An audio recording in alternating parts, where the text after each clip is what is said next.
بسم اللہ الرحمن الرحیم۔ السلام علیکم ورحمۃ اللہ وبرکاتہ۔ الحمد للہ وکفی وسلام علی عبادہ الذین اصطفی، اما بعد۔ حاضرین و ناظرین، یہ درس نمبر 995 ہے، 995، اور آج سورہ رعد کی 5 آیتوں کی تلاوت کی جائے گی۔ آیت نمبر 20، 21، 22، 23، 24۔ چلیے سب سے پہلے ان آیتوں کی تلاوت کرتے ہیں، لفظی ترجمہ اور ترجمے کے بعد تشریح کرتے ہیں۔ اعوذ باللہ من الشیطان الرجیم، بسم اللہ الرحمن الرحیم۔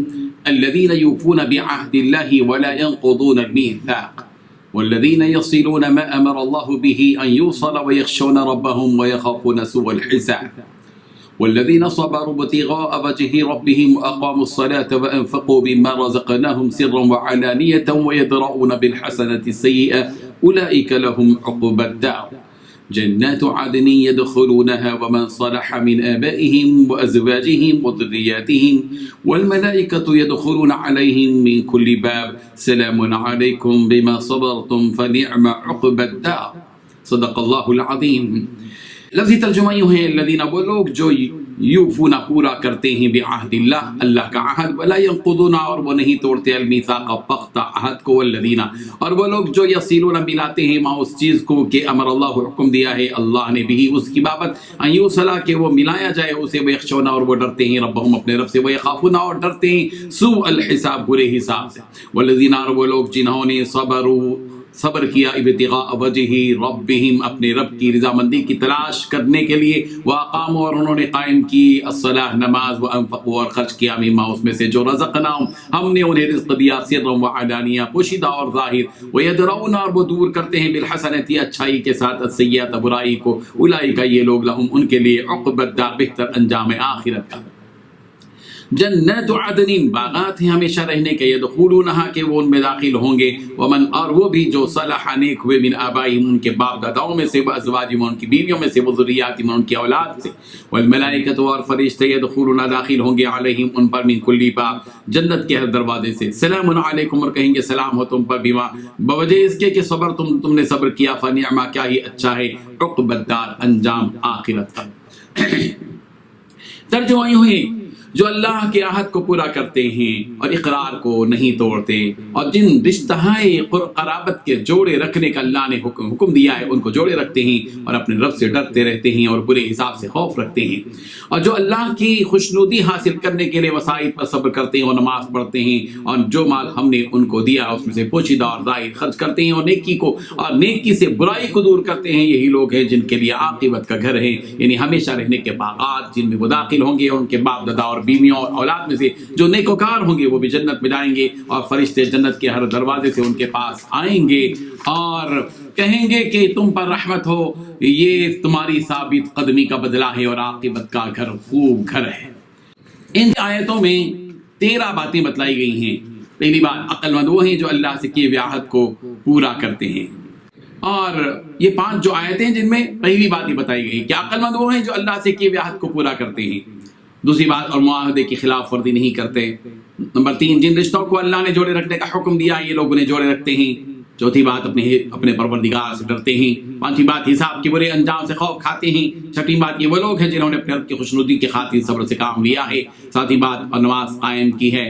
آٹھویں بات، ہم نے انہیں جو رزق عطا فرمایا اس میں سے خفیہ اور علانیہ خرچ کرتے ہیں۔ نویں بات، اور بد سلوکی کا دفاع حسن سلوک سے کرتے ہیں۔ 10ویں بات، وطن اصلی یعنی آخرت بہترین انجام میں ان کا حصہ ہوگا۔ 11ویں بات، یعنی ہمیشہ رہنے کے لیے وہ باغات میں وہ خود بھی داخل ہوں گے، اور ان کے باپ داداؤں، بیویوں اور اولاد میں سے جو نیک ہوں گے وہ بھی، اور ان کے استقبال کے لیے فرشتے ان کے ہر دروازے سے کہتے ہوئے داخل ہوں گے۔ 12ویں بات، تم نے دنیا میں جو صبر سے کام کیا ہے اس کی بدولت تم پر سلامتی ہے۔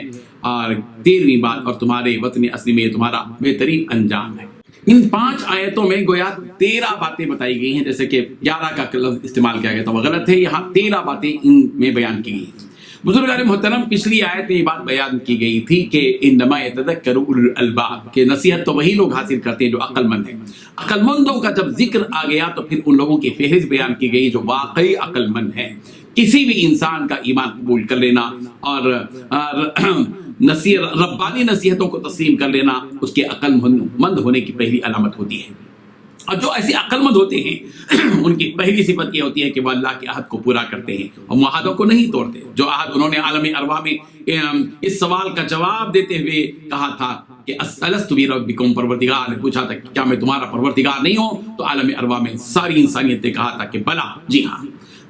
یعنی ہم نے تسلیم کر لیا کہ اب ہمارے رب ہے. یہ وہ عہد تھا جو عالم ارواح میں بندوں اور اس کے رب کے درمیان میں ہوا تھا، اور عالم ارواح میں حقیقی پروردگار کے سامنے یہ عہد کیا کہ ہم ہمیشہ آپ کو اپنا رب تسلیم کریں گے اور اس دنیا میں بندے بن کر زندگی گزاریں گے. اس عہد سے صرف یہ عہد بھی مراد ہو سکتا ہے، اور یا وہ ہر عہد مراد ہو سکتا ہے جو اللہ تبارک و تعالیٰ نے ان سے لیا تھا، جو اس کی آسمانی کتابوں میں موجود ہے. اور عقل مند وہ لوگ ہوتے ہیں جب کبھی وہ اللہ تبارک و تعالیٰ سے عہد کرتے ہیں یا اس میں ایک دوسرے سے عہد کرتے ہیں تو اس کو کبھی نہیں توڑتے، بلکہ اس عہد کا پاس و لحاظ ہمیشہ رکھتے ہیں. اور ان عقل مندوں کی یہ صفت بھی ہوتی ہے کہ جن رشتوں کو جوڑے رکھنے کا اللہ تبارک و تعالیٰ نے انہیں حکم دیا ہے، وہ ان رشتوں کو توڑنے سے بالکل گریز کرتے ہیں. یعنی جن انبیاء کرام پر ایمان لانے کا حکم دیا گیا ان انبیاء پر ایمان رکھتے ہیں اور رشتےداروں کے ساتھ حسن سلوک کرتے ہیں، اور مسلمانوں کے درمیان میں جو بھائی بھائی کا رشتہ ہے اس رشتے کا بھی لحاظ رکھتے ہیں.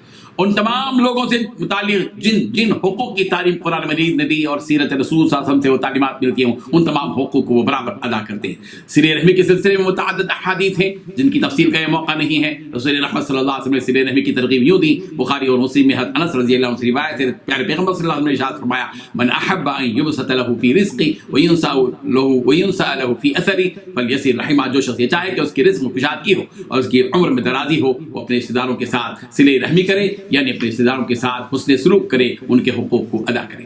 عقل مندوں کی ایک صفت یہ بھی ہوتی ہے کہ وہ اپنے پروردگار سے ڈرتے ہیں. ان عقل مند بندوں کا معاملہ یہ ہوتا ہے کہ جو نیک کام کر رہے ہوتے ہیں اس معاملے میں بھی ڈرتے ہیں کہ ان نیک اعمال میں کوئی کمی بیشی نہ ہو جائے، اور جن نیک کاموں کو چھوڑ بیٹھتے ہیں اس پر بھی وہ ڈرتے ہیں کہ ان نیک اعمال کو چھوڑنے کا کیا انجام ہوگا. عربی زبان میں خشیت کے معنی یہ ہے کہ ایسا خوف جس میں تعظیم بھی ہو، یعنی اللہ تبارک و تعالیٰ کی عظمت اور اس کی بڑائی اور کبریائی، اس کے بلند مقام کو ذہن میں رکھتے ہوئے ڈرتے رہتے کہ کہیں ہمارے عمل سے اور کہیں ہم ہمارے عمل سے پکڑے نہ جائیں اور ہمارا رب کہیں ہمارے اعمال سے ناراض نہ ہو جائے. اور قیامت کے دن کی سخت ترین پکڑ سے بھی ڈرتے رہتے ہیں، اور حساب کے بعد جو برا انجام ہوگا اس سے خوف کھاتے رہتے ہیں، اور اس ڈر کے انجام میں اپنا محاسبہ بھی کرتے رہتے ہیں. گویا آخرت کے حساب سے پہلے دنیا میں یہ عقل مند لوگ اپنا حساب کرتے رہتے ہیں، اور یہ حقیقت ہے کہ حساب کا خوف آدمی کو اطاعت اور فرمانبرداری کی طرف مائل کرتا ہے، اور اسی خوف کی وجہ سے وہ برائیوں سے گریز اور پرہیز کرتا ہے. یہ وہ عقل مند ہے جو اپنے حقیقی پروردگار کو راضی اور خوش کرنے کے لیے دنیا میں آنے والی مصیبتوں پر صبر و تحمل سے کام لیتے ہیں. ان کے ذہنوں پر یہ بات نقش کی ہوتی ہے کہ ان اللہ مع الصابرین، بے شک اللہ صبر کرنے والوں کے ساتھ ہے. آدمی کا اللہ کی اطاعت کے لیے تکلیفیں برداشت کرنا یہ بھی صبر ہے، اور گناہوں سے بچنے کے لیے برداشت کی صفت پیدا کرنا اور ان مراحل سے گزرتے ہوئے صبر سے کام لینا یہ بھی صبر ہے، اور مصیبتوں کے پیش آنے پر اللہ کے فیصلے پر راضی ہونا یہ بھی صبر ہے. عقل مند لوگ اللہ کو راضی کرنے کے لیے صبر کرتے ہیں اور صبر کے ساتھ نماز بھی قائم کرتے ہیں.